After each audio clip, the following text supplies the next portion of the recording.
নারী ও শিশু নির্যাতনকারীদের কঠোর হাতে দমন করতে হবে। এইসব ঘটনার পেছনে উগ্রবাদী বা ফ্যাসিবাদের দোসরদের কোনো ষড়যন্ত্র আছে কিনা তাও খতিয়ে দেখতে সরকারের প্রতি আহ্বান জানিয়েছেন বিএনপির জ্যেষ্ঠ নেতারা।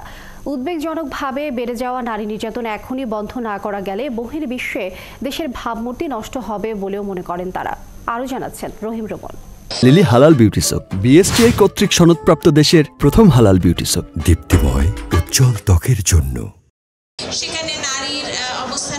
নারী ও শিশুদের প্রতি সহিংসতার প্রতিবাদে যখন সারা দেশ উত্তাল, এমন প্রেক্ষাপটের মধ্যে পালিত হচ্ছে আন্তর্জাতিক নারী দিবস। এ নিয়ে দুপুরে ঢাকা বিশ্ববিদ্যালয়ের টিএসসিতে আলোচনা সভার আয়োজন করে জাতীয়তাবাদী ছাত্রদল। সভায় বিএনপির স্থায়ী কমিটির সদস্য সালাউদ্দিন আহমেদ জানান, দেশে উদ্বেগজনক হারে নারীর প্রতি সহিংসতা বাড়ছে। এ ধরনের ঘটনায় পতিত ফ্যাসিবাদের দোসররা জড়িত কিনা খতিয়ে দেখার আহ্বান জানান তিনি। বাংলাদেশের এই নারী নির্যাতন এবং শিশু নির্যাতনের যে উদ্বেগজনক হার বাড়ছে, সেটা যদি আমরা এখনই রুদ্ধ করে না দিতে পারি, তাহলে দেশের ভাবমূর্তি দেশে এবং বিদেশে ক্ষুণ্ণ হবে।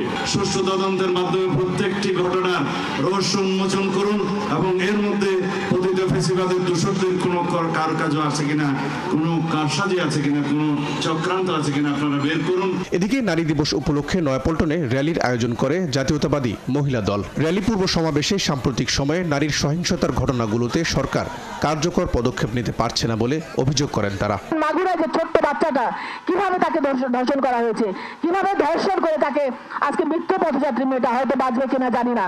তো এই যে পাশবিক নির্যাতন, এটা তিল তিল করে বেড়ে যাচ্ছে।